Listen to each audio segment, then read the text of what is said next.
ദൈവമില്ല എന്ന് പറയുന്ന ഒരു കൂട്ടര്. അപ്പോൾ നോക്കൂ, അവരെ ദൈവത്തിൻ്റെ വചനം വിളിച്ചിരിക്കുന്നത് ഇങ്ങനെയാണ്, മൂഢന്മാരെന്നാണ്. ഫുളിഷ് എന്നാണ് അവരെ വിളിച്ചിരിക്കുന്നത്, മൂഢന്മാർ.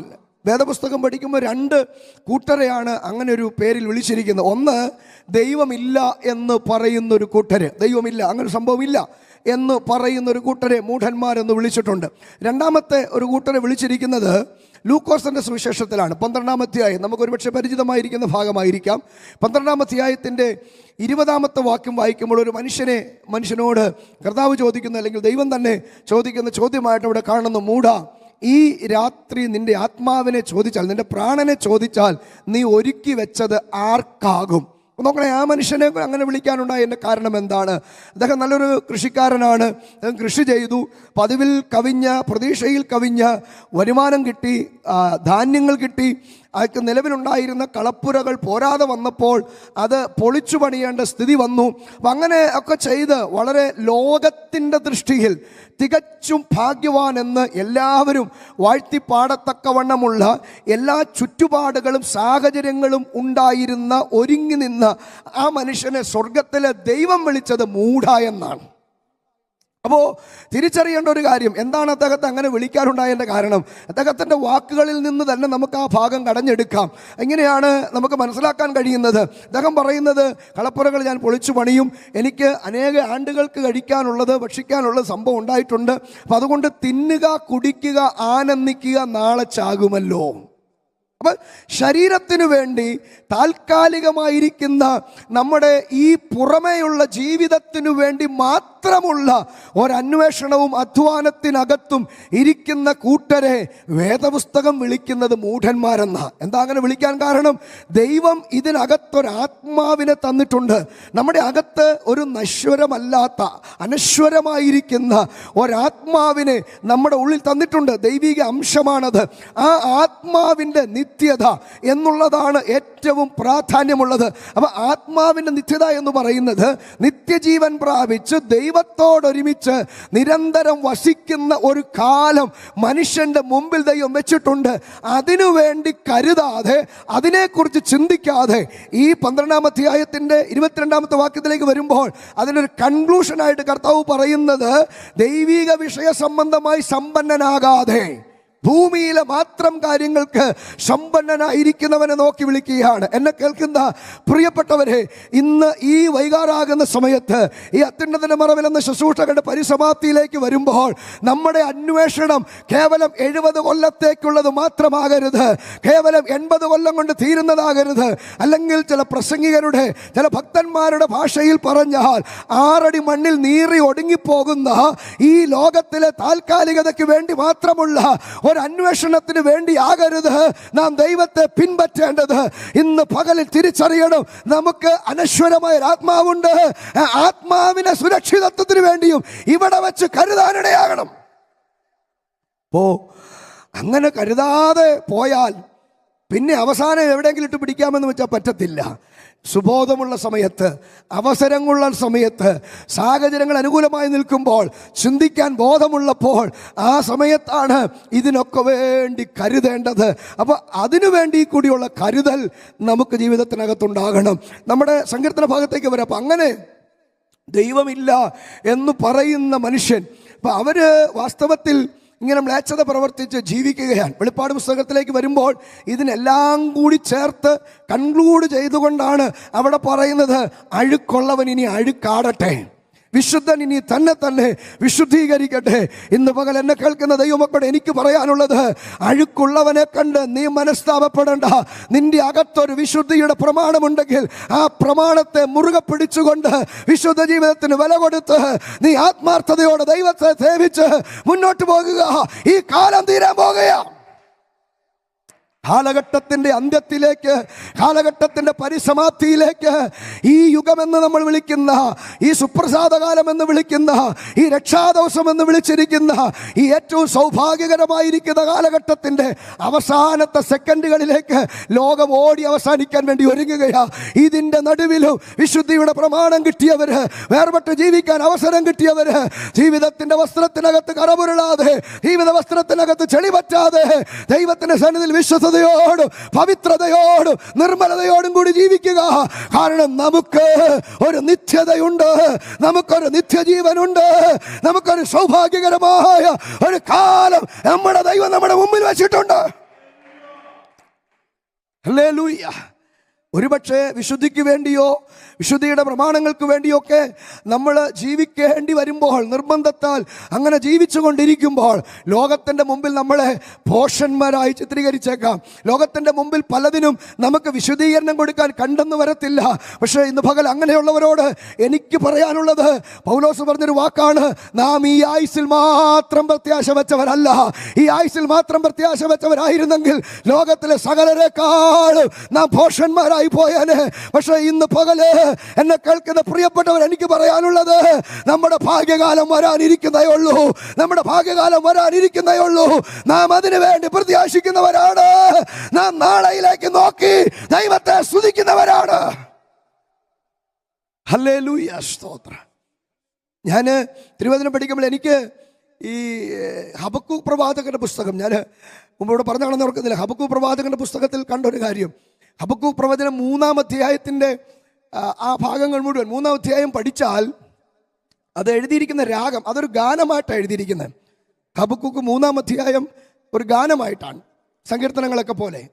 അപ്പോൾ അതിൻ്റെ രാഗം കൊടുത്തിരിക്കുന്നത് വിഭ്രമരാഗത്തിൽ എഴുതിയിരിക്കുന്നതാണ്. വിഭ്രമരാഗം സങ്കീർത്തനം നിങ്ങൾ പരിശോധിച്ചാൽ അറിയാം, സങ്കീർത്തനം പല രാഗങ്ങളിലാണ് എഴുതിയിരിക്കുന്നത്. ഉഷസിൻ മാൻപേട എന്ന രാഗത്തിൽ, മിണ്ടാത്ത പ്രാവ് എന്ന രാഗത്തിൽ, നശിപ്പിക്കരുത് എന്ന രാഗത്തിൽ, സ്വർണ്ണഗീതം, അങ്ങനെ വിവിധമായിരിക്കുന്ന രാഗങ്ങൾ. ഈ പാട്ട് പാടുന്ന സൗരന്മാരോടൊക്കെ, സൗരി സൗരന്മാരോട് ചോദിച്ചാൽ അറിയാം രാഗങ്ങളെക്കുറിച്ച്. അതിന് അത്ര ആധികാരികമായി പറയാൻ എനിക്ക് ആ വിഷയ സംബന്ധമായിട്ട് വലിയ അറിവില്ല. പക്ഷെ ഞാൻ ഈ ഹബക്കൂക്ക് പ്രവാചകന്റെ പുസ്തകത്തിലെ ഈ വിഭ്രമരാഗത്തെ ഒന്ന് പരിശോധിക്കാൻ ശ്രമിച്ചു, അല്ലെങ്കിൽ അതിനെ ഒന്ന് പഠിക്കാൻ വേണ്ടി പരിശ്രമിച്ചപ്പോൾ എനിക്ക് മനസ്സിലായത്, വിഭ്രമം എന്ന വാക്കിൻ്റെ അർത്ഥം ശരിക്കും ഭ്രാന്തെന്നാണ്.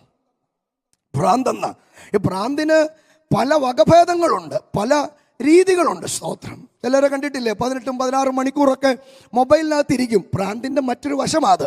ഈ കഴിഞ്ഞിടെ ഞാനൊരു മീറ്റിങ്ങിൻ്റെ അടുത്ത് ചെന്നപ്പോൾ അവിടുത്തെ ഒരു അമ്മ പ്രാർത്ഥിക്കാൻ വേണ്ടി എൻ്റെ അടുത്ത് വന്നിട്ട് എന്നോട് പ്രാർത്ഥനാ വിഷയം പറഞ്ഞത്, പാസ്റ്റേ, എൻ്റെ കുഞ്ഞ് 18 മണിക്കൂർ മൊബൈലും കണ്ടുകൊണ്ടിരിക്കുക, വിളിച്ചാലും പുറത്തിറങ്ങി വരത്തില്ല, കുളിക്കാനും വരത്തില്ല, പല്ലും തേക്കത്തില്ല. പല്ല് ചിലപ്പോൾ വൈകിട്ട് 5 മണിക്കായിരിക്കും തേക്കുന്നത്. ഭക്ഷണം ഉണ്ടാക്കി വെച്ച് വിളിച്ചാൽ അതവിടെ ഇരുന്ന് ഈച്ചയരിച്ച് അതാർക്കും വേണ്ട ആകുമ്പോഴത്തേനും വളിച്ച് കഴിയുമ്പോഴാണ് അവൻ വന്ന് കഴിക്കുന്നത്. ഇതിന് പിന്നെ ഭ്രാന്തെന്നല്ലാതെ എന്നോ പറയാനാ. പോട്ടെ, നമ്മുടെ വിഷയം അതല്ല ഞാൻ പറഞ്ഞു വന്നത്. അപ്പോൾ വിഭ്രമരാഗം ദൈവോധനത്തിനകത്ത് അങ്ങനെ പറഞ്ഞിരിക്കുമ്പോൾ എന്താണ് വാസ്തവത്തിൽ അതിൻ്റെ അർത്ഥം? നോക്കൂ, ഞാൻ ശരിക്കും പറഞ്ഞാൽ ആത്മപൂർണ്ണൻ ഒരല്പം ഭ്രാന്തെന്ന് ബൈബിൾ തന്നെ പറയുന്നുണ്ട്. അപ്പോൾ ഈ ലോകത്തിൻ്റെ ഭാഷയിൽ അവർ നമ്മളെ വിളിക്കുന്ന ഒരു പേരാണത്. കാരണം നമ്മൾ ഈ തുള്ളുകയും നമ്മൾ ഈ ചാടുകയൊക്കെ ചെയ്യുമ്പോൾ ലോകത്തിന് പിടികിട്ടത്തില്ല നീ എന്നാ കണ്ടിട്ടാണ് ഈ ചാടുന്നത്. കാരണം അവർ ചാടത്തക്കവണ്ണമുള്ള, അവരെ ചാടിപ്പിക്കത്തക്ക വണ്ണമുള്ളതൊന്നും നമ്മുടെ കയ്യിലില്ല. എന്നിട്ട് നമ്മൾ തുള്ളുകയാ, എന്നിട്ട് നമ്മൾ ചാടുകയാ. പാട്ടിൻ്റെ വരി തുടങ്ങുമ്പോഴേ നമ്മൾ നൃത്തം ചെയ്യുകയാ, നമ്മൾ കൈയടിച്ച് ദൈവത്തിൻ്റെ സന്നിധിയിൽ ആനന്ദിക്കുകയാ.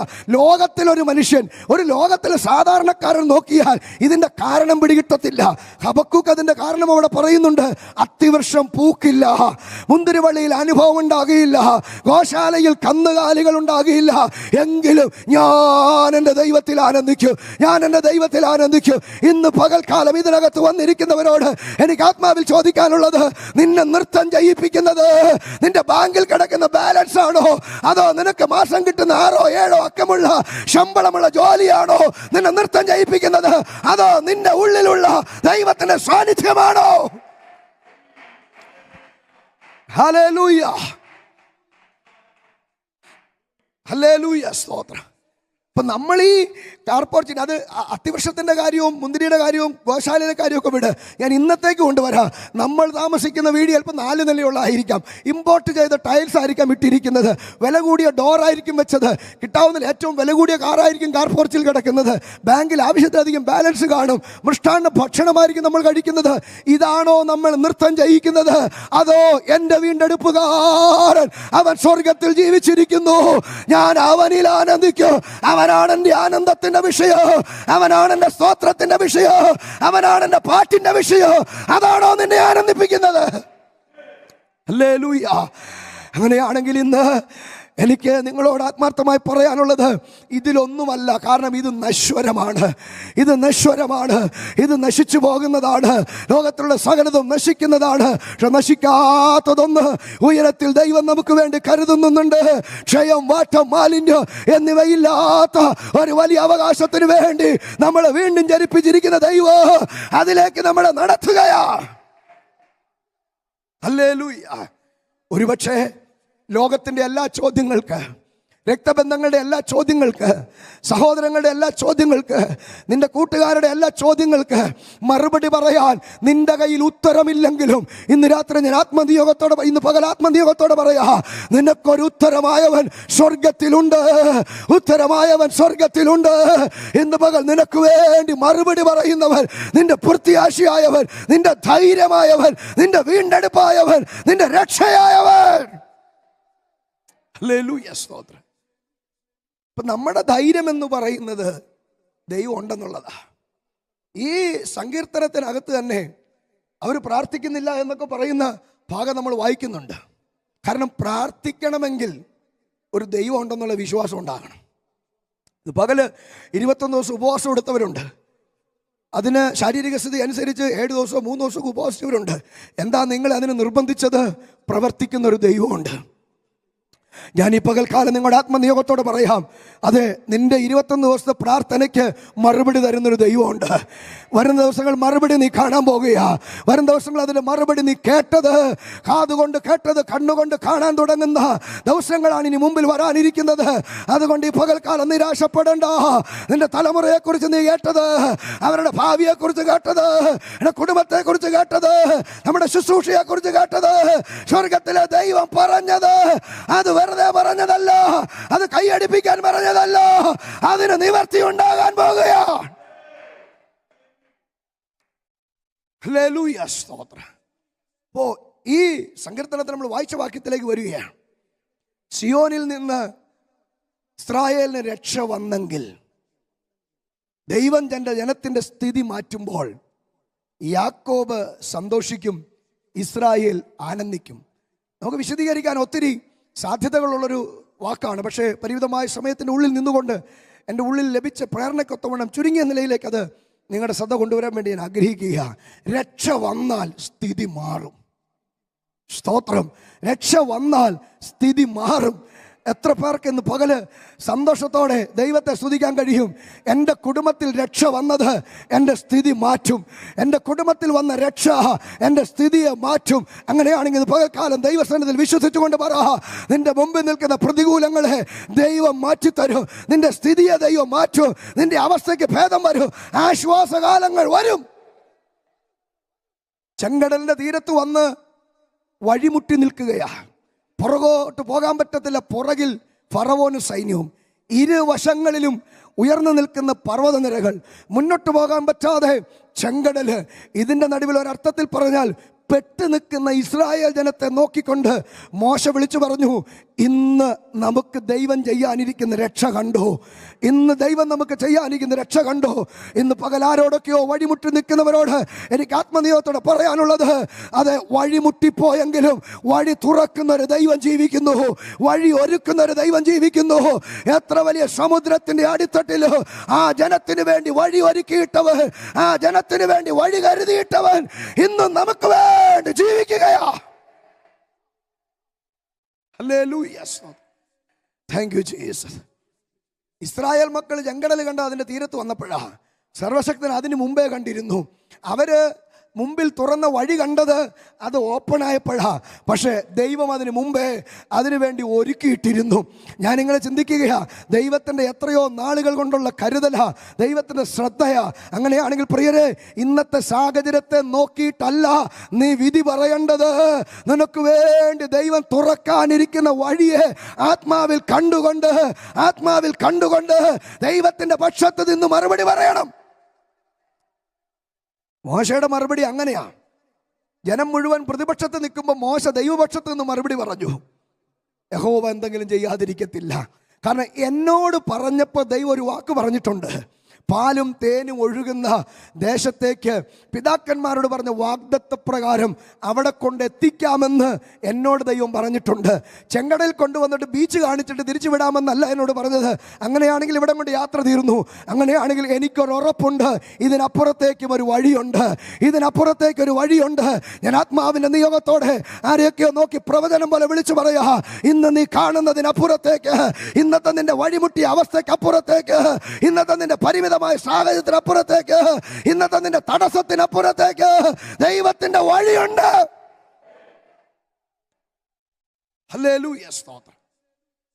രക്ഷ വന്നു, വഴി ഒരുങ്ങി, സ്തോത്രം. സ്ഥിതി മാറി, സ്തോത്രം. ഇനി രക്ഷ വരിക എന്ന് പറഞ്ഞാൽ സിയോൻ എന്നൊക്കെ പറയുന്നത് പഴയ നിയമത്തിൻ്റെ ആശയത്തിൽ ഒത്തിരി വ്യാഖ്യാനിക്കപ്പെടേണ്ടിയിരിക്കുന്നു. യെരൂശലേം, സിയോൻ എന്നൊക്കെ പറയുന്നത് യഹൂദനെ സംബന്ധിച്ചിടത്തോളം അവരുടെ പ്രത്യാശയുടെ കേന്ദ്രമാണ്.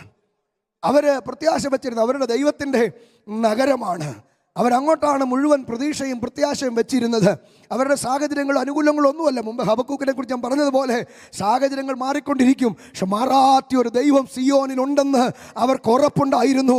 അതാണ് അവരുടെ ധൈര്യം. നോക്കണേ, പ്രവാസികളുടെ ഇടയിൽ നിൽക്കുന്ന ഈ ജനത്തെ നോക്കിക്കൊണ്ട് ദൈവത്തിൻ്റെ സന്നിധിയിൽ പറയുന്ന വാക്കുകൾ യെഹെസ്കേൽ പ്രവചനത്തിനകത്തുണ്ട്. അത് ഇന്ന് പകലും എനിക്ക് നിങ്ങളോട് പറയാനുള്ളത്, സ്വർഗത്തിലെ ദൈവം നമ്മുടെ സ്ഥിതിയെ മാറ്റുന്ന ദൈവമാണ്. ദൈവം ഉയരത്തിലുണ്ട് സ്ഥിതികളെ മാറ്റാൻ വേണ്ടി. അപ്പം രക്ഷ വന്നാൽ നമ്മുടെ അവസ്ഥയ്ക്ക് ഭേദം വരും. ഈ രക്ഷയെന്ന് പറഞ്ഞാൽ എന്താ വാസ്തവത്തിൽ?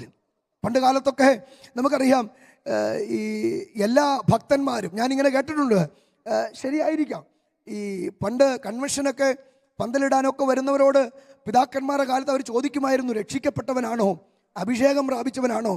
ഒരു വിവാഹത്തിൻ്റെ കാര്യങ്ങൾക്കൊക്കെ പോവുകയും വരികയൊക്കെ ചെയ്യുമ്പോൾ ആദ്യം അവർ അന്വേഷിക്കുന്നത് രക്ഷിക്കപ്പെട്ടവനാണെന്ന് നോക്കിയാ. അപ്പോൾ പണ്ട് കാലത്ത് ഭക്തന്മാർ ചോദിച്ചിരുന്നതും ഇന്നത്തെ കാലഘട്ടത്തിൽ ഭക്തന്മാർ ചോദിക്കാൻ പേടിക്കുന്നതുമായിരിക്കുന്ന ഒരു കാര്യമാണെന്ന് എനിക്ക് തോന്നിപ്പോകുന്നു. ഓക്കെ, ഇവർ ആഗ്രഹിച്ച് പ്രാർത്ഥിക്കുകയാ, സിയോനിൽ നിന്ന് തൻ്റെ ജനത്തിന് രക്ഷ വന്നെങ്കിൽ. അപ്പം അങ്ങനെയാണെങ്കിൽ അന്നത്തെ കാലഘട്ടത്തിലെ ജനത്തിൻ്റെ ആഗ്രഹവും അത് തന്നെയായിരുന്നു. ഞങ്ങൾക്ക് രക്ഷ ആവശ്യമാണ്, ഞങ്ങൾക്ക് ഈ സാഹചര്യത്തിൽ നിന്നൊരു വിടുതൽ ആവശ്യമാണ്, ഈ അവസ്ഥയിൽ നിന്നൊരു മാറ്റം ഞങ്ങൾക്ക് ആവശ്യമാണ്. ഇപ്പം രക്ഷയെന്ന് പറയുമ്പോൾ പുതിയ നിയമത്തിൻ്റെ ആശയത്തിലേക്ക് വരുമ്പോൾ എന്താണ് വാസ്തവത്തിൽ അതിനെ നമ്മൾ കാണാനായിട്ട് അല്ലെങ്കിൽ മനസ്സിലാക്കാനായിട്ട് കഴിയുന്നത്?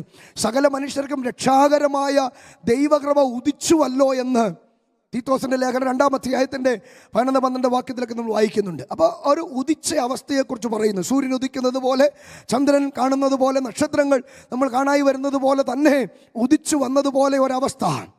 അത് വാസ്തവത്തിൽ ആരെ സംബന്ധിച്ച് പറയുന്നു? യേശു ക്രിസ്തുവിനെ കുറിച്ച് പറയുന്നു. തെളിവിനായിട്ട് ഒരു വാക്യം കൂടി, ഒരു ഭാഗം കൂടി നിങ്ങൾ ഓർപ്പിക്കാം. ശിമ്യോൻ എന്ന് പറയുന്ന വയോധികനായിരിക്കുന്ന ഒരു മനുഷ്യൻ, ദൈവത്തിൻ്റെ പ്രമാണങ്ങളെ പകർത്തി എഴുതുവാൻ നിയോഗം കിട്ടിയ ഭക്തനായ മനുഷ്യൻ, മഷിക്കുപ്പിയും തൂവലുമൊക്കെയായി ചുരുളുകൾക്കകത്തേക്ക് ദൈവത്തിൻ്റെ ന്യായപ്രമാണം പകർത്തി എഴുതിക്കൊണ്ടിരിക്കുമ്പോൾ ഒരു വാക്ക് ഇങ്ങനെ അദ്ദേഹം എഴുതി. അത് യെശയ്യാ പ്രവാചകന്റെ പുസ്തകത്തിലാണ്. കന്യക ഗർഭിണിയായി ഒരു മകനെ പ്രസവിക്കും, അങ്ങനെ ദൈവം നമ്മോട് കൂടെ എന്ന ഇമ്മാനുവേൽ എന്ന് പേർ വിളിക്കും എന്നൊക്കെ എഴുതിയപ്പോൾ ഈ മഷി പകർത്തി എഴുതുന്ന തൂവൽ ആ കുപ്പിക്കകത്തേക്ക് ഇട്ടിട്ട് അദ്ദേഹം വിഷണ്ണ മനസ്സോടെ ഇതെങ്ങനെ സാധ്യമാകും, കന്യക ഗർഭിണിയായ ഒരു മകനെ പ്രസവിക്കുമെന്നോ എന്നൊക്കെ എഴുതി വെച്ചാൽ ഇതിനൊരു നടപടി ഉണ്ടാകുന്നത് എങ്ങനെയാ, ഇതിനൊരു നിവൃത്തി ഉണ്ടാകുന്നത് എങ്ങനെയാ? കാരണം അതിനൊരു പൂർവ്വകാല ചരിത്രം അങ്ങനെ സംഭവിച്ചിട്ടില്ല. അപ്പം അങ്ങനെ ഈ ചിന്ത നിമഗ്നനായിരിക്കുന്ന മനുഷ്യനോട് ദൈവത്തിൻ്റെ പരിശുദ്ധാത്മാവ് പറഞ്ഞു എന്നാണ് ചരിത്രം രേഖപ്പെടുത്തിയിരിക്കുന്നത്. നീ അത് കണ്ടിട്ട് പോയാൽ മതി. നീ അങ്ങനെ സംശയിച്ചില്ലേ?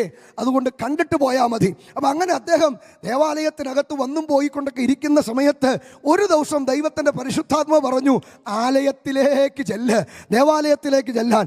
അങ്ങനെ ആലയത്തിലേക്ക് ചെല്ലുന്ന സമയത്ത് യോസഫും മറിയയും കൂടി യേശുവിനെ, കൈക്കുഞ്ഞായിരിക്കുന്ന യേശുവിനെ ന്യായപ്രമാണത്തിൻ്റെ വിധിപ്രകാരമുള്ള നടപടികൾ അനുഷ്ഠിക്കേണ്ടതിന് വേണ്ടി ദേവാലയത്തിലേക്ക് കൊണ്ടുവരികയാണ്. അങ്ങനെ കൊണ്ടുവരുന്ന സമയത്ത് ഈ ശിമ്യോൻ എന്ന് പറയുന്ന മനുഷ്യൻ്റെ അകത്ത് ആത്മാവിൻ്റെ ഉദ്ദീപനമുണ്ടായ മനുഷ്യൻ ഓടിച്ചെന്ന് ആ ശിശുവിനെ കയ്യിൽ വാങ്ങിയിട്ട് പറഞ്ഞു, ഇപ്പോൾ നാഥാ നീ എന്നെ സമാധാനത്തോടെ വിട്ടയക്കുകയാണ്, കാരണം നീ സകല മനുഷ്യർക്കും ഒരുക്കിയിരിക്കുന്ന രക്ഷ എൻ്റെ കണ്ണ് കണ്ടുവല്ലോ. ഹല്ലേലൂയ. ലൂക്കോസ് സുവിശേഷം 2-ാം അധ്യായത്തിൽ നോക്കിയേ, യേശു ഒരു കൈക്കുഞ്ഞായിരിക്കുന്ന യേശുവിനെ എന്താകുമെന്നോ എന്തായിത്തീരുമെന്നോ ഒന്നും പറയാറായിട്ടില്ല, മാനുഷിക ഭാഷയെ പറഞ്ഞാൽ. പക്ഷേ ആത്മാവ് പറഞ്ഞു, നീ എഴുതി വെച്ച ആ രക്ഷയായവൻ മനുഷ്യകുലത്തിന്റെ രക്ഷയായി ഭൂമിയിലേക്ക് ദൈവം അവതരിപ്പിച്ചവനാണ്.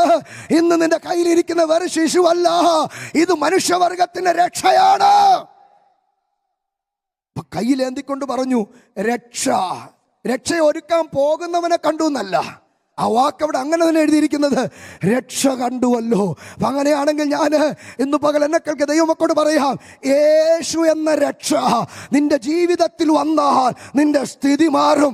യേശു എന്ന രക്ഷ നിന്റെ കുടുംബത്തിൽ വന്നാൽ നിന്റെ അവസ്ഥകൾക്ക് മാറ്റം വരും. യേശു എന്ന രക്ഷ നിന്റെ സാഹചര്യത്തിനകത്തേക്ക് വന്നാൽ നിന്റെ ജീവിതത്തിന്റെ സകല അവസ്ഥകൾക്ക് മാറ്റം വരും. ഞങ്ങള് പല സ്ഥലങ്ങളിലും പല വേദികളിലും ഞങ്ങൾ ലജ്ജ കൂടാതെ പറയുന്ന ഒരു കാര്യമുണ്ട്. ഞങ്ങളുടെ പിതാവിന് നമ്മുടെ ഈ ഇതിൽ തന്നെ ഗസ്റ്റ് റൂമിൽ ഒരിക്കൽ നമ്മുടെ ബഹുമാനനായിരിക്കുന്ന M D Mathew Sacko sir interview ചെയ്തപ്പോൾ ഞങ്ങളുടെ കുടുംബത്തിൻ്റെ ഒരു പൂർവ്വകാല ചരിത്രം ഒരല്പമായിട്ട് വിവരിച്ചത് നിങ്ങളിൽ പലരും ഒരുപക്ഷെ കേട്ട് കാണും. ഞാനതിനെ ചുരുക്കി പറയാം. മരണമല്ലാതെ, ആത്മഹത്യയല്ലാതെ ജീവിതത്തിൽ ഇനി മുന്നോട്ട് ഒരു ചുവട് വെക്കാൻ വഴിയില്ല, മണ്ണില്ല, സാഹചര്യമില്ലെന്ന് പറഞ്ഞ് മനസ്സുകൊണ്ട് ജീവിതം അവസാനിപ്പിച്ച് ഞങ്ങൾ രണ്ടു മക്കൾ, ഞാനും ഷാജി പാസ്റ്ററും, ഞങ്ങൾ രണ്ടു മക്കൾക്ക് വിഷം കൊടുത്ത് മരിക്കാൻ വേണ്ടി എല്ലാ ക്രമീകരണവും ചെയ്തു വെച്ച എൻ്റെ കുടുംബത്തിനകത്തേക്കാ ഇന്നേക്ക് 38 കൊല്ലം മുമ്പ് രക്ഷയായവർ കയറി വന്നത്. അതാ ഞങ്ങളുടെ അവസ്ഥ മാറ്റിയത്, അതാ ഞങ്ങളുടെ സ്ഥിതി മാറ്റിയത്. ഒറ്റ ദിവസം കൊണ്ട് നേരം വെളുത്ത പോലെ മാറിയതല്ല, 38 കൊല്ലം കൊണ്ട് ദൈവം പടിപടിയായി ജീവിതത്തിന്റെ സാഹചര്യത്തെ മാറ്റി. അങ്ങനെയാണെങ്കിൽ ഇന്ന് പകല് എനിക്കിവിടെ നിന്ന് ധൈര്യത്തോടെ പ്രസംഗിക്കാൻ കഴിയും, യേശുവാകുന്ന രക്ഷ ഒരുവന്റെ ജീവിതത്തിൽ വന്നാൽ, യേശുവാകുന്ന രക്ഷ ഒരുവന്റെ കുടുംബത്തിൽ വന്നാൽ അവന്റെ അവസ്ഥകൾ മാറും, അവന്റെ സ്ഥിതികൾ മാറും.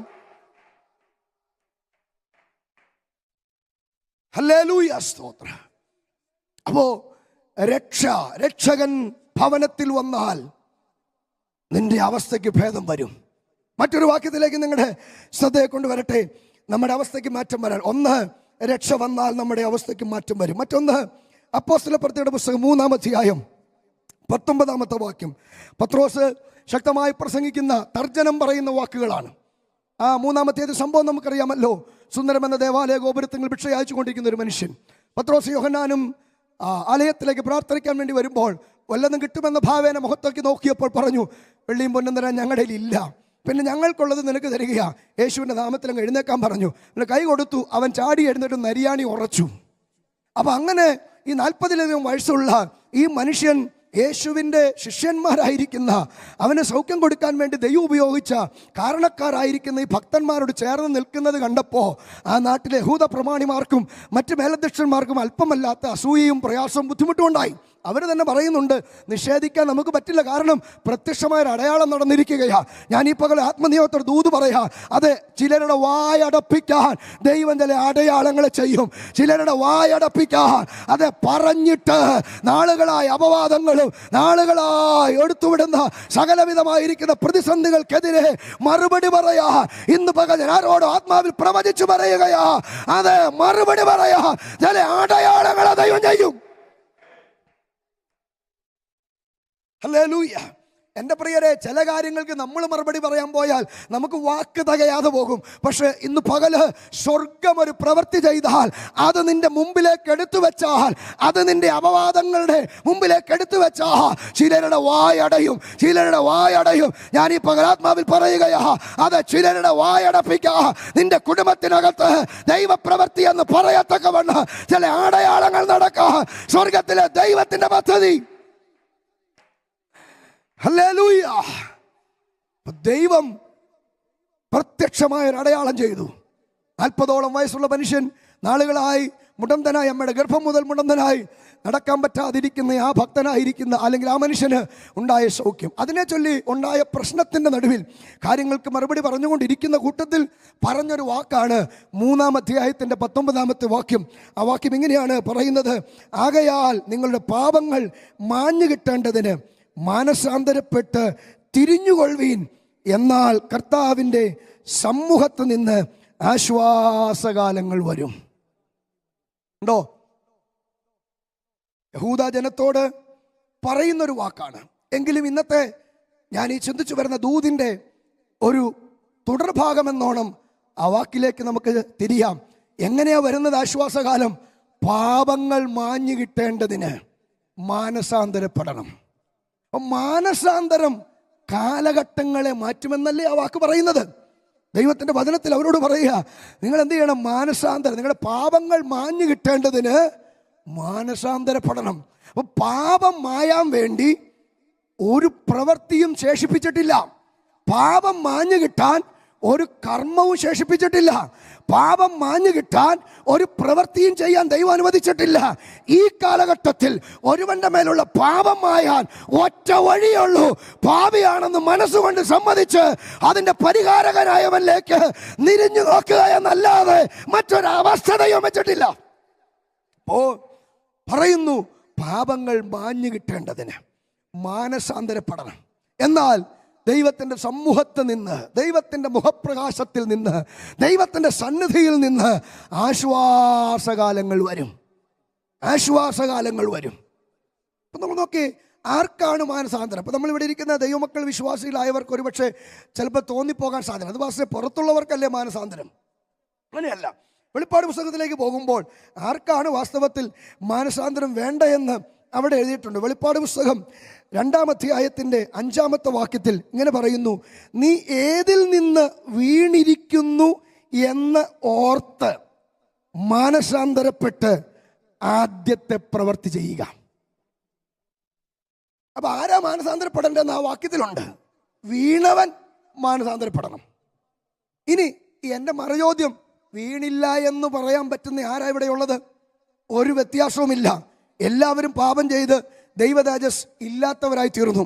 അപ്പൊ പാപം എന്ന വിഷയത്തിൽ ആരും വ്യത്യാസമുള്ളവരല്ല, ആരും കുറവുള്ളവരല്ല.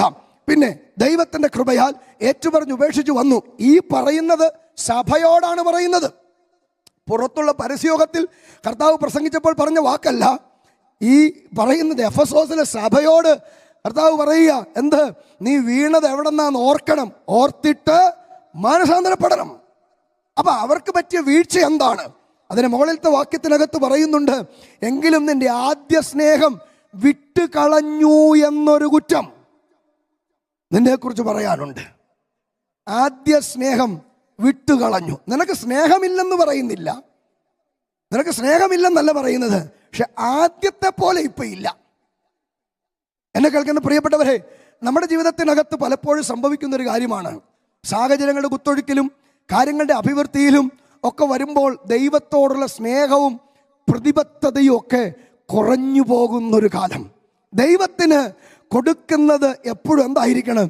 പൂർണ്ണതയിൽ നിന്നായിരിക്കണം, സ്നേഹത്തിൽ നിന്നായിരിക്കണം, ആത്മാർത്ഥതയിൽ നിന്നായിരിക്കണം, അകത്തു നിന്നായിരിക്കണം. അപ്പോൾ സ്നേഹം കുറഞ്ഞു പോയാൽ അത് ദൈവത്തിന് എന്തല്ല, അത്ര അങ്ങ് സൂഹിക്കുന്നൊരു പരിപാടിയല്ല.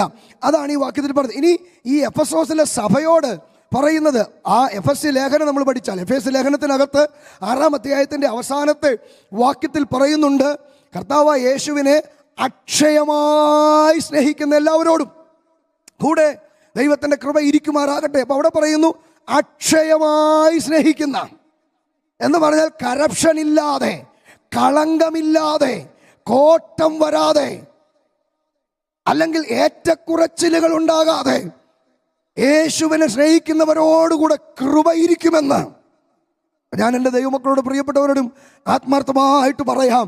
സ്വർഗസ്ഥനായ ദൈവത്തെ സ്നേഹിക്കാൻ ദൈവം നമുക്ക് ഭാഗ്യം തന്നിരിക്കുകയാണ്, ആ വലിയ തിരിച്ചറിവ് തന്നിരിക്കുകയാണ്. അതുകൊണ്ട് ദൈവത്തിൻ്റെ സ്നേഹം പിടിച്ചു പറ്റാൻ നമുക്ക് പറ്റിയെങ്കിൽ ആ ദൈവം നമ്മളെ സ്നേഹിച്ചു ആദ്യം.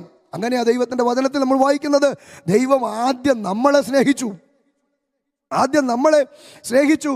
സ്നേഹം എന്തെന്ന് നമുക്ക് വെളിപ്പെടുത്തി തന്നു, സ്നേഹം എന്തെന്ന് നമുക്ക് കാണിച്ചു തന്നു. ആ ദൈവത്തെ തിരിച്ച് സ്നേഹിക്കാൻ നമുക്ക് കഴിയണം. അതാണ് ദൈവം നമ്മിൽ നിന്ന് പ്രതീക്ഷിക്കുന്നത്. ഉത്തമഗീതം നമ്മൾ പഠിക്കുമ്പോൾ, തുടക്കത്തോടെ ഞാൻ പറഞ്ഞപ്പോൾ ഉത്തമഗീതത്തിലേക്ക് വരുമ്പോൾ, ഉത്തമഗീതം ശരിക്കും പറഞ്ഞാൽ ഒരു പ്രേമകാവ്യം എന്ന് വേണമെങ്കിൽ പറയാം. ശലോമോന്റെ ആ പ്രേമകാവ്യത്തിനകത്ത് ഒരു സുനംകാരത്തിയായിരിക്കുന്ന ഒരു പെൺകുട്ടി, ഒരു ഇടയ ബാലകൻ, പിന്നെ ശലോമോൻ രാജാവ്, അദ്ദേഹത്തിൻ്റെ തോഴിമാരായ കുറേ പേർ, അങ്ങനെയൊക്കെ കുറേ കഥാപാത്രങ്ങൾ അതിനകത്തുള്ളത്. അപ്പം അത് പഴയ നിയമത്തിലെ ഒരു ഒരു അലങ്കാരിക പ്രേമകാവ്യമാണെങ്കിലും വേദപണ്ഡിതന്മാരുടെ അഭിപ്രായം അനുസരിച്ച് അതിനെ യേശുക്രിസ്തുവിനോടും സഭയാകുന്ന മണവാട്ടിയോടുമുള്ള ബന്ധത്തെ സൂചിപ്പിക്കാൻ വേണ്ടി അതിനെ അലങ്കാരമായി പ്രയോഗിക്കാറുണ്ട്, അങ്ങനെ പഠിപ്പിക്കാറുണ്ട്, അങ്ങനെ പ്രസംഗിക്കാറുണ്ട്.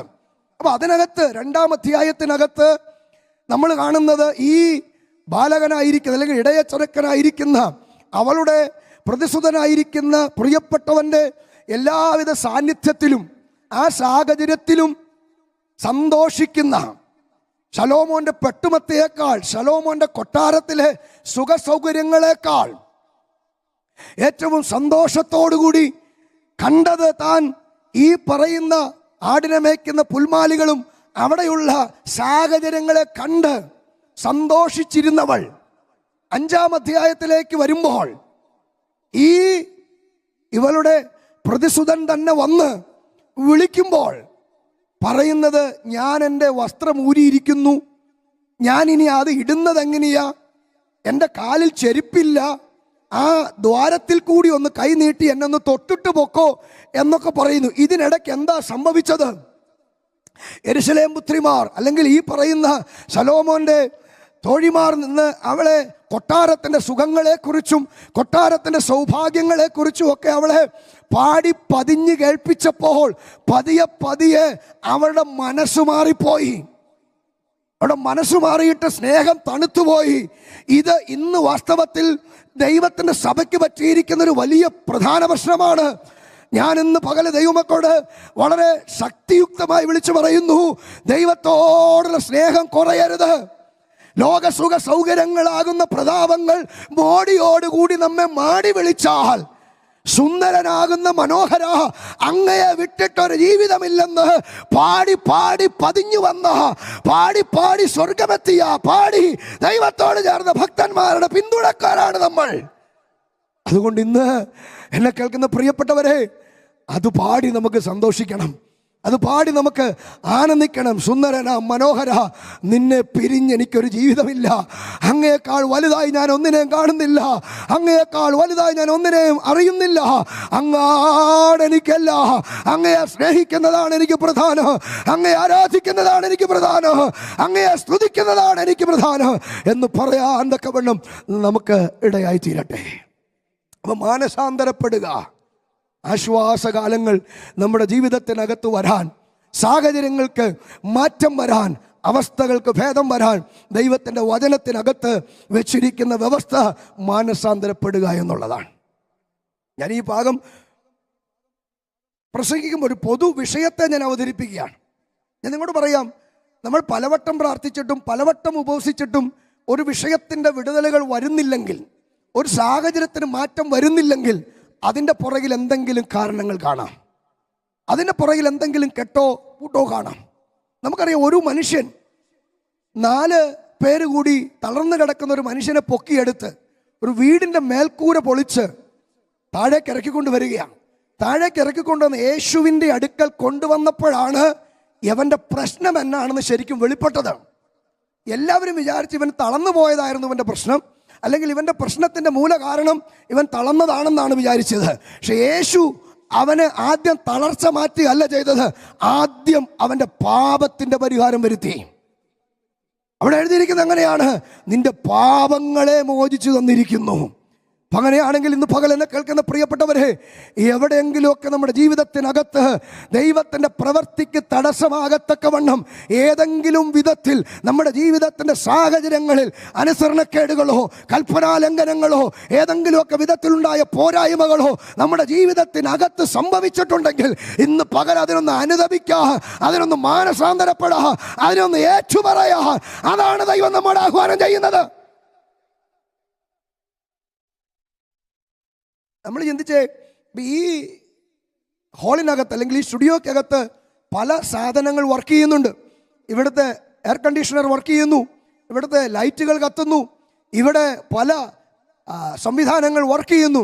ഇതെല്ലാം വർക്ക് ചെയ്യുന്നതിൻ്റെ പുറകിൽ അങ്ങ് ഇടുക്കിയിൽ എവിടെയോ ഉൽപ്പാദിപ്പിക്കപ്പെടുന്ന ആ കറണ്ടുമായി അല്ലെങ്കിൽ ഇലക്ട്രിസിറ്റിയുമായി ഇതിനൊക്കെ ബന്ധമുള്ളത് കൊണ്ടാണ്. നമ്മൾ വീട് പണിതു, ഇലക്ട്രിസിറ്റി അല്ലെങ്കിൽ ഇലക്ട്രിക്കൽ വയറിങ് കാര്യങ്ങളെല്ലാം നടത്തി, വില കൂടിയ ഫാനും മേടിച്ച് തൂക്കി, കൊള്ളാവുന്ന അലങ്കാര ലൈറ്റുകളും തൂക്കി, പക്ഷെ എപ്പോൾ ഇടുക്കിയിലെ കറണ്ടുമായി നമുക്ക് ബന്ധമുണ്ടാകുന്നോ അപ്പോൾ മാത്രമേ ലൈറ്റ് കത്തുള്ളൂ, അപ്പോൾ മാത്രമേ ഫാൻ കറങ്ങത്തുള്ളൂ. നമ്മൾ വയറ് വലിച്ചു എന്ന കാരണത്താൽ ഇത് ചലിക്കണമെന്നില്ല. നമ്മൾ വയറ് ഇട്ടു എന്ന കാരണത്താൽ ലൈറ്റ് കത്തണമെന്നില്ല. അതിൻ്റെ ഒറിജിനൽ പവർ സ്റ്റേഷനുമായി ഇതിന് ബന്ധമുണ്ടാകുമ്പോഴാണ് ഇതിൽ പ്രകാശമുണ്ടാകുന്നത്, ഇതിൽ പ്രവർത്തന സജ്ജമാകുന്നത്. അങ്ങനെയാണെങ്കിൽ പകൽ എന്നെ കേൾക്കുന്ന പ്രിയപ്പെട്ടവരെ, നമ്മുടെ ജീവിതത്തിനകത്ത് ദൈവത്തിൻ്റെ പ്രവൃത്തി വെളിപ്പെടണമെങ്കിൽ ദൈവവുമായി നമ്മളെ ബന്ധിപ്പിക്കുന്ന ഘടകമാണ് മാനസാന്തരം എന്ന് പറയുന്നത്. ഞാനിവിടെ ഇരിക്കുന്ന എല്ലാവരും പാപികളാണെന്ന് മുദ്രകുത്തി പ്രസംഗിക്കുകയല്ല. പക്ഷേ ചില കേസുകൾ പലരും പ്രാർത്ഥിച്ചിട്ടും പല നാൾ പ്രാർത്ഥിച്ചിട്ടും പലവട്ടം ഉപവസിച്ചിട്ടും ആ അവസ്ഥയ്ക്കൊരു ഭേദം വരുന്നില്ലെങ്കിൽ, ആ സാഹചര്യത്തിനൊരു മാറ്റം വരുന്നില്ലെങ്കിൽ, ഈ പകലൊരു പുനർവിചിന്തനത്തിന് തയ്യാറാകുക. എവിടെയെങ്കിലും വീണുപോയിട്ടുണ്ടോ? എഫെസോസിലെ സഭയോട് പറയുന്നു, ഒരുപാട് യോഗ്യതകളുള്ള, ഒരുപാട് ക്വാളിറ്റിയുള്ള 7 സഭകളെക്കുറിച്ച് കർത്താവ് പറയുമ്പോൾ 1-ാം സ്ഥാനത്ത് പറഞ്ഞ ഒത്തിരി പ്രത്യേകതകൾ പറയാനുള്ള ആ സഭയോട് പറയുന്നു, നീ വീണുപോയി, അതുകൊണ്ട് നീ ഓർക്കുക. മനസാന്തരത്തിന് ആദ്യം ഉണ്ടാകേണ്ടത് ഓർക്കുക എന്ന, ദൈവത്തിൻ്റെ സന്നിധിയിൽ ഇരുന്ന് ചിന്തിക്കുക, ഓർക്കുക. അപ്പോൾ ദൈവത്തിൻ്റെ ആത്മാവൊന്ന് വെളിപ്പെടുത്തും എവിടെയാണ് കണക്ഷൻ ബ്രേക്ക് ആയിരിക്കുന്നത്, എവിടെയാണ് ബന്ധം വിട്ടുപോയിരിക്കുന്നത്, എവിടെയാണ് നമുക്ക് ദൈവവുമായിട്ടുള്ള ബന്ധത്തിന് തടസ്സം വരത്തക്കവണ്ണം സാഹചര്യങ്ങളെ മാറിപ്പോയിരിക്കുന്നത്. അത് ദൈവം നമുക്ക് ഓർമ്മിക്കും. അത് നമ്മുടെ സാഹചര്യങ്ങൾക്ക് മാറ്റം വരാൻ കാരണമായി തീരും. അപ്പോൾ അടുത്ത കാര്യം കൂടി പറഞ്ഞ് ഞാൻ അവസാനിപ്പിക്കാൻ വേണ്ടി, അവസാന ഭാഗത്തേക്ക് കൊണ്ടുവരാൻ വേണ്ടി ശ്രമിക്കുക. നോക്കണേ, സഫന്യാവിൻ്റെ പുസ്തകം, ഒരു കാര്യം കൂടി പറഞ്ഞ് നമുക്ക് പെട്ടെന്ന് ചിന്തയുടെ അവസാന ഭാഗത്ത്, ഒരു സഫന്യാവിൻ്റെ പുസ്തകം 2-ാം അധ്യായം 7-ാമത്തെ വാക്യം, അതിൻ്റെ അവസാനത്തെ ഭാഗം മാത്രമേ വായിക്കുന്നുള്ളൂ. വലിയൊരു വാക്യമാണ് അതിൻ്റെ അവസാനത്തെ ഭാഗ്യം. അവരുടെ ദൈവമായ യഹോവ അവരെ സന്ദർശിച്ച് അവരുടെ സ്ഥിതി മാറ്റുമല്ലോ. അപ്പൊ ദൈവത്തിൻ്റെ സന്ദർശനം സാഹചര്യങ്ങളെ മാറ്റും. ഒന്ന്, രക്ഷ വന്നാൽ സാഹചര്യം മാറും, രക്ഷ വന്നാൽ സ്ഥിതികൾക്ക് മാറ്റം വരും. 2, മാനസാന്തരപ്പെട്ടാൽ ആശ്വാസകാലങ്ങൾ വരും. 3, ദൈവത്തിൻ്റെ സന്ദർശനം. സങ്കീർത്തനത്തിൽ നമ്മൾ വായിക്കുന്നുണ്ട്, 68-ാം സങ്കീർത്തനത്തിലാണെന്ന് എൻ്റെ ഓർമ്മ, 65-ാം സങ്കീർത്തനത്തിൻ്റെ 9-ാമത്തെ വാക്യത്തിൽ കാണുന്നുണ്ട്, അവൻ ഭൂമിയെ സന്ദർശിച്ച് നനയ്ക്കുന്നു, അതിനെ അത്യന്തം പുഷ്ടിയുള്ളതാക്കുന്നു എന്നൊക്കെ പറയുന്നു, അതിനെ ഒരുക്കുന്നു എന്നൊക്കെ പറയുന്ന ഒരു വാക്യം 65-ാം സങ്കീർത്തനത്തിലാണ്. 65-ാം സങ്കീർത്തനത്തിൻ്റെ 9-ാമത്തെ വാക്യത്തിൽ, നീ ഭൂമിയെ സന്ദർശിച്ച് നനയ്ക്കുന്നു, നീ അതിനെ അത്യന്തം പുഷ്ടിയുള്ളതാക്കുന്നു, ദൈവത്തിൻ്റെ നദിയിൽ വെള്ളം നിറഞ്ഞിരിക്കുന്നു, ഇങ്ങനെ നീ ഭൂമിയെ ഒരുക്കി അവർക്ക് ധാന്യം കൊടുക്കുന്നു. നോക്കണേ, അപ്പോൾ ദൈവ സന്ദർശനം അതൊരു അലങ്കാര പ്രയോഗമായിട്ട് കണ്ടാൽ മതി. അപ്പോൾ ദൈവത്തിൻ്റെ സന്ദർശനം ഉണ്ടാകുന്ന സമയത്ത് എന്ത് സംഭവിക്കുന്നു? സന്ദർശിച്ച് നനയ്ക്കുന്നു. വരൾച്ച മാറാൻ, വരണ്ട അവസ്ഥകൾ മാറാൻ ദൈവത്തിൻ്റെ സന്ദർശനത്തിനകത്ത് സംഭവിക്കും. ഈ പകൽ ഞാൻ നിങ്ങളെ ചിലരെ നോക്കിക്കൊണ്ട് ആത്മനിയോഗത്തോട് വിളിച്ചു പറയാ, നാളുകളായുള്ള നിന്റെ കുടുംബത്തിൻ്റെ വരൾച്ചകളെ മാറാൻ, വരണ്ട അവസ്ഥകളെ മാറാൻ, വരണ്ട സാഹചര്യങ്ങളെ മാറാൻ, വരണ്ടു പോയ നിന്റെ ജീവിതത്തിൻ്റെ സകല മേഖലകളിലും ഒരു പുഷ്ടിയുള്ളതുണ്ടാകാൻ ദൈവത്തിൻ്റെ സന്ദർശനം ഈ പകലത് സംഭവിക്കട്ടെ, ഈ പകലത് സംഭവിക്കട്ടെ. ദൈവം സന്ദർശിച്ചാൽ വരൾച്ചകൾ മാറും, അത് പുഷ്ടിയുള്ളതായി മാറും. അടുത്തത്, നീ ഭൂമിയെ ഒരുക്കി എന്ത് ചെയ്യുന്നു? നീ ഒരുക്കി അതിക്ക് ധാന്യം കൊടുക്കുന്നു. അപ്പൊ ദൈവം ഒരുക്കി അതിനെന്ത് ചെയ്യുന്നു? ഫലകരമാക്കി തീർക്കുന്നു. സ്തോത്രം. അപ്പൊ ഈ പകലെന്നെ കേൾക്കുന്ന പ്രിയപ്പെട്ടവരെ, ദൈവത്തിൻ്റെ സന്ദർശനം അത് ചില വാഗ്ദത്തങ്ങളുടെ നിവർത്തിക്ക് കാരണമായിട്ട് ഭവിക്കും. നമുക്ക് പഴയ നിയമത്തിനകത്ത് വായിക്കുമ്പോൾ അബ്രഹാമിൻ്റെ ജീവിതത്തിൻ്റെ കഥ അല്ലെങ്കിൽ ആ സംഭവം പഠിക്കുമ്പോൾ 21-ാം അധ്യായം, ഉൽപ്പത്തി പുസ്തകം 21-ാം അധ്യായത്തിനകത്ത് വായിക്കുന്നുണ്ട്, ദൈവം അബ്രഹാമിനെ എന്ത് ചെയ്തു? സാറയെ സന്ദർശിച്ചു. അവളോട് പറഞ്ഞ വാഗ്ദത്തം, സാറയോട് പറഞ്ഞ വാഗ്ദത്തം അവധിക്ക് നിവർത്തിച്ചു കൊടുത്തു എന്ന് എഴുതിയിരിക്കുന്നത്. അപ്പൊ ദൈവം സന്ദർശിച്ചു. ആദ്യം സന്ദർശിച്ചത് 18-ാം അധ്യായത്തിലാണ്. ദൈവത്തിൻ്റെ വചനം കേട്ട് അല്ലെങ്കിൽ വാക്ക് കേട്ട് ഇറങ്ങി പുറപ്പെട്ട അബ്രഹാമിൻ്റെ ജീവിതത്തിൻ്റെ ആ മനസ്സിനകത്ത് എന്നും ഉരുണ്ടുകൂടി കിടന്നൊരു വലിയ വിഷയമായിരുന്നു തലമുറകളില്ല എന്നുള്ള ഭാരം. അപ്പം ആ വലിയൊരു ഭാരത്തിൻ്റെ നടുവിൽ നിന്ന് ഭക്തനോട് ഒരിക്കൽ ദൈവം സന്ദർശിച്ചു. വാസ്തവത്തിൽ ദൈവമാണ് ഈ വന്നിരിക്കുന്നതൊന്നും അബ്രഹാം അറിഞ്ഞില്ല. എബ്രായ ലേഖനം പഠിക്കുമ്പോൾ അവരങ്ങനെ തന്നെയാണ് വായിക്കുന്നത്. ദൈവമാണെന്ന് അറിഞ്ഞല്ല അടയുണ്ടാക്കിയത്. 3 ഇടങ്ങഴി മാവെടുത്തതും കുഴച്ചതും ഭാര്യയെ കൊണ്ട് സാറയെ കൊണ്ട് അത് ചുടുവിച്ചതും ഓരോ ഇടങ്ങഴി വീതമുള്ള അപ്പമുണ്ടാക്കി അടയുണ്ടാക്കി ഈ വന്ന അതിഥികൾക്ക് കൊടുത്തതും തൻ്റെ തൊഴുത്തിലെ ഏറ്റവും തടിപ്പിച്ച ഏറ്റവും ശ്രേഷ്ഠമായിരിക്കുന്ന ഒന്നിനെ അറുത്ത് ഇറച്ചി കൊടുത്തതൊന്നും ദൈവമാണെന്നറിഞ്ഞല്ല. അത് അദ്ദേഹത്തിൻ്റെ കുടുംബത്തിൻ്റെ മാന്യതയായിരുന്നു. അപ്പം അങ്ങനെ ചെയ്ത് ദൈവത്തെ ആദരിച്ച, ദൈവത്തെ സൽക്കരിച്ച ആ ഭക്തനോട് ദൈവം പറഞ്ഞു, ഭാര്യ ഒന്ന് വിളിച്ചാട്ടെ, എനിക്കൊരു ദൂത് പറയാനുണ്ട്. അവിടെ വന്നിട്ട് ദൈവം തമ്പുരാൻ പറഞ്ഞത് ഇങ്ങനെയാ, അടുത്ത ആണ്ടിൽ ഈ സമയത്ത് ഞാൻ വരുമ്പോൾ, 18-14 വായിക്കുമ്പോൾ അവിടെ എങ്ങനെ കാണുന്നത്? അടുത്ത ആണ്ടിൽ ഈ സമയത്ത് ഞാൻ വരുമ്പോൾ നീ ഒരു സന്തതിയെ അണയ്ക്കും. സ്തോത്രം. അത് കഴിഞ്ഞ് കാര്യങ്ങൾ കുറേയൊക്കെ ഇടയ്ക്കിടയ്ക്ക് സംഭവിച്ചു. പക്ഷെ 21-ാം അധ്യായത്തിൽ പറഞ്ഞതുപോലെ ദൈവം സന്ദർശിച്ചു. ഞാനിന്ന് പകൽ ദൈവമക്കളോട് ദൂത് പറയാം. ദൈവം പറഞ്ഞിട്ട് മറന്നു പോകുന്നവനല്ല. ഒരുപക്ഷെ വരാമെന്ന് പറഞ്ഞ പലരും ചിലപ്പോൾ മറന്നുപോയി കാണും. ഇന്ന് അവരെ നമ്മൾ ഓർക്കാതെ പോലും ഇല്ല. നമ്മുടെ നമ്പർ പോലെ അവർ ഡിലേറ്റ് ചെയ്ത് കളയും. പക്ഷേ പറഞ്ഞ ദൈവം മറക്കില്ല, പറഞ്ഞ ദൈവം മറക്കില്ല. നിന്നോട് വാക്ക് പറഞ്ഞവൻ, നിന്നോട് വാഗ്ദത്തം പറഞ്ഞവൻ കൃത്യസമയത്ത് നിന്റെ ഭവനം സന്ദർശിക്കും. കൃത്യസമയത്ത് ആ ഭവനത്തിൽ വന്ന് നിന്റെ വാഗ്ദത്തത്തിനെ നിവർത്തിക്കാൻ എൻ്റെ ദൈവം പ്രവർത്തിക്കും. ഹല്ലേലൂയ. നമ്മളെ മോഹിപ്പിക്കാൻ വേണ്ടി ചുമ്മാ വിളിച്ചു പറയുന്നവനല്ല ദൈവം. നമ്മളെ കൈയടിപ്പിക്കാൻ വേണ്ടി, ആവേശം കൊള്ളിപ്പിക്കാൻ വേണ്ടി പറയുന്നവനല്ല. നടപ്പിലാകാത്ത ഒരു പദ്ധതിയും ദൈവം മനുഷ്യന്റെ മുമ്പിൽ വെക്കാറില്ല. നടപ്പിൽ വരുത്താൻ കഴിയാത്ത ഒരു കാര്യവും ദൈവം മനുഷ്യനോട് പറയാറില്ല.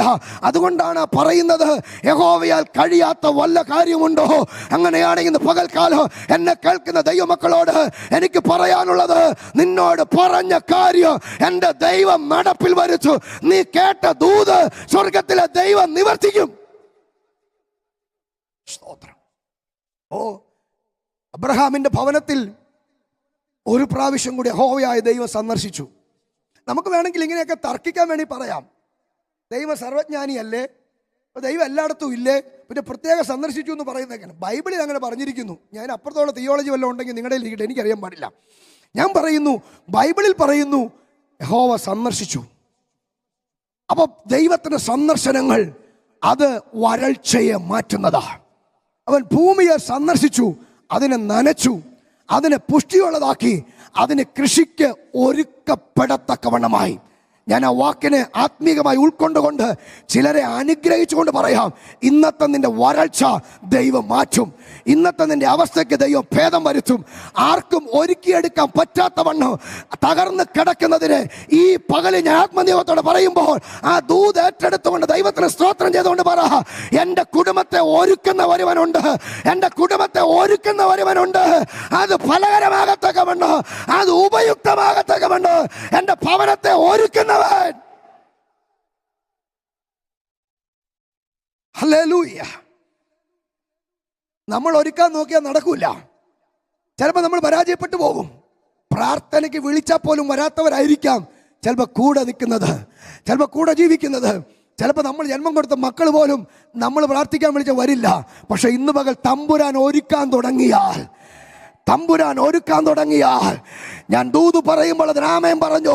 തമ്പുരാൻ ഒരുക്കാൻ തുടങ്ങിയാൽ ഏത് വളയാത്തവനെ വളയ്ക്കും, ഏത് അഹങ്കാരിയെ ഒതുക്കും. ഇന്ന് പകർന്ന് വിശ്വസിക്കുന്നവരുണ്ടോ? എൻ്റെ ദൈവം സന്ദർശിച്ചാൽ, എൻ്റെ ദൈവം സന്ദർശിച്ചാൽ. ഹല്ലേലൂയ. അങ്ങനെയാണെങ്കിൽ ഇന്ന് പകൽ ദൈവത്തിൻ്റെ സന്ദർശനം നിന്റെ കുടുംബത്തിനകത്തുണ്ടാകട്ടെ. ദൈവത്തിൻ്റെ സന്ദർശനം കൊണ്ട് നിന്റെ കുടുംബം പുഷ്ടിയുള്ളതായി മാറട്ടെ. ദൈവത്തിൻ്റെ സന്ദർശനം കൊണ്ട് നിന്റെ കുടുംബം പച്ചപ്പ് പ്രാപിക്കട്ടെ. ദൈവത്തിൻ്റെ സന്ദർശനം കൊണ്ട് ഒടിഞ്ഞുപോയ ചില ശാഖകളെ ദൈവം പുനർജീവിപ്പിക്കട്ടെ. ബന്ധം വിട്ടുപോയ ചിലതിനെ ദൈവം ചേർത്തൊട്ടിപ്പിക്കട്ടെ. ഹല്ലേലൂയ, സ്തോത്രം. അപ്പൊ തമ്പുരാന്റെ പദ്ധതികൾ നമ്മൾ തിരിച്ചറിയുക. ഇനി ഒരു കാര്യം കൂടി, ഉപദേശം കൂടി പറഞ്ഞ് ഞാൻ അവസാനിപ്പിക്കാം. അവിടെ ദൈവം സന്ദർശിക്കുമെന്ന് പറയുന്നു. എങ്ങനെയാണ് ദൈവം സന്ദർശിക്കുന്നത്? ഞാൻ കൂടെ പറയാറുള്ളൊരു വാക്കുണ്ട്. യോഹന്നാന്റെ സുവിശേഷം 14-ാം അധ്യായത്തിന്റെ 23-ാമത്തെ വാക്യം. ആ വാക്യത്തിൽ ഇങ്ങനെയാണ് പറയുന്നത്: നിങ്ങൾ എന്നെ സ്നേഹിക്കുന്നുവെങ്കിൽ എൻ്റെ വചനം പ്രമാണിക്കും. എൻ്റെ പിതാവ് അവരെ സ്നേഹിക്കും. ഞങ്ങൾ വന്ന് അവരോടുകൂടി വാസം ചെയ്യും. എത്ര ഭാഗ്യകരമായ അവസ്ഥയാ ഇത്! കർത്താവും ശിഷ്യന്മാരും കൂടി വരും എന്നുള്ള കാര്യമല്ല പറയുന്നത്. ശിഷ്യന്മാരും കൂടെ നിൽക്കുമ്പോൾ അവരോടാ പറയുന്നത്. എന്നെ സ്നേഹിച്ച് എൻ്റെ വചനം പ്രമാണിച്ചാൽ ഞങ്ങൾ അങ്ങ് വീട്ടിലേക്ക് വരുവാന്നാ പറയുന്നേ. ഞങ്ങളെന്ന് കർത്താവ് പറയുമ്പോൾ അറ്റ്ലീസ്റ്റ് ഞാൻ ചിന്തിക്കുന്നു, പിതാവും പുത്രനും പരിശുദ്ധാത്മാവും കൂടെയുള്ള ദൂതന്മാരും ഒക്കെ നമ്മുടെ ഭവനത്തിനകത്ത് വരും. എത്ര പേർ സന്തോഷത്തോടെ ദൈവത്തെ സ്തുതിക്കും? വചനം പ്രമാണിക്കുന്നവന്റെ ഭവനത്തിൽ ദൈവത്തിന്റെ അധിവാസമുണ്ട്. വചനം പ്രമാണിക്കുന്നവന്റെ ഭവനത്തിൽ ദൈവത്തിന്റെ അധിവാസമുണ്ട്. ഇന്ന് പകൽ വചനം പ്രമാണിച്ചാൽ ദൈവം നിന്റെ കുടുംബത്തിൽ വരും. കർത്താവ് പറഞ്ഞ വാക്കാ ഇത്. അജിപ്പാസ്റ്റ വാക്കല്ല ഇത്. അജിപ്പാസ്റ്റ പ്രസംഗത്തിന്റെ കൊഴുപ്പിനല്ല പറയുന്നത്. വചനം യോഹന്നാന്റെ സുവിശേഷം 14:23, നിങ്ങൾ എന്നെ സ്നേഹിച്ച് എൻ്റെ വചനം പ്രമാണിക്കുന്നുവെങ്കിൽ എൻ്റെ പിതാവ് നിങ്ങളെ സ്നേഹിക്കും. ഞങ്ങൾ വന്ന് വാസം ചെയ്യും. ഇന്ന് പകല് ധൈര്യമായിട്ട് വചനം പ്രമാണിക്കുന്നവരോട് ഞാൻ പറയാ, നിന്റെ കുടുംബത്തിനകത്ത് ദൈവം വരും. നിന്റെ കുടുംബത്തിനകത്ത് ദൈവമുണ്ട്. ദൈവം വന്നാൽ പുഷ്ടി വയ്ക്കും. ദൈവം വന്നാൽ പച്ചപ്പുണ്ടാകും. ഹല്ലേലൂയ, സ്തോത്രം. നമുക്ക് ദൈവത്തെ അല്പസമയം പ്രാർത്ഥനയിൽ നമുക്ക് അല്പസമയം കൂടി ദൈവത്തെ മഹത്വപ്പെടുത്താൻ വേണ്ടി വരിക. കേട്ട വചനത്തിന് മുമ്പാകെ സമർപ്പിച്ചുകൊണ്ട് നമുക്ക് എഴുന്നേറ്റ് നിന്ന് ഒരു വാക്ക്, ചില വരികൾ പാടി മക്കളെ ആ പാട്ട് നമുക്ക് ചേർന്ന് പാടാം. ആ പാട്ട് ലോക സുഖ സൗകര്യങ്ങളാകുന്ന പ്രതാപം ഒക്കെ ചേർന്ന് പാടി സുന്ദരന മനോഹര നമ്മുടെ വാഴ്ത്തപ്പെട്ട കർത്താവിനെ ആ സ്നേഹത്തിന്റെ ആഴത്തിൽ നിന്ന് ചേർന്ന് പാടി നമുക്ക് ഒരുമിച്ച് കരമടിച്ച് സന്തോഷിച്ച് അല്പസമയം ആനന്ദിച്ച് ആരാധിച്ചാൽ എന്താ നമുക്ക് പ്രാർത്ഥിച്ച് അവസാനിപ്പിക്കാൻ വേണ്ടി ഒരുങ്ങാം.